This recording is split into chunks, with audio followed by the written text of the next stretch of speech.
وإذ ابتلى إبراهيم ربه بكلمات فأتمهن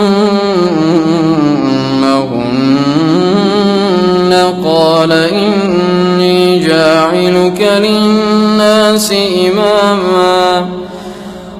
إني جاعلك للناس إماما قال ومن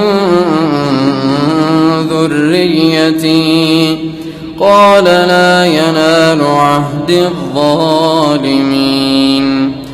وإذ جعلنا البيت مثابة للناس وأمنا واتخذوا من مقام إبراهيم مصلى وعهدنا إلى إبراهيم وإسماعيل أن طهر بيتي للطائفين والعاكفين والركع السجود وإذ قال إبراهيم رب اجعل هذا بلدا آمنا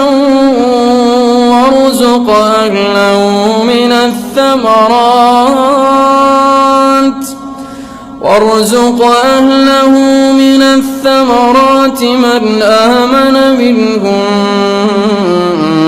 بالله واليوم الآخر قال ومن كفر فأمتعه قليلا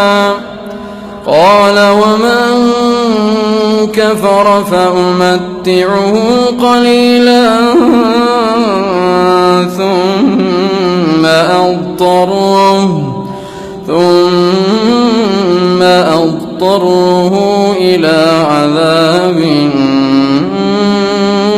النار وبئس المصير.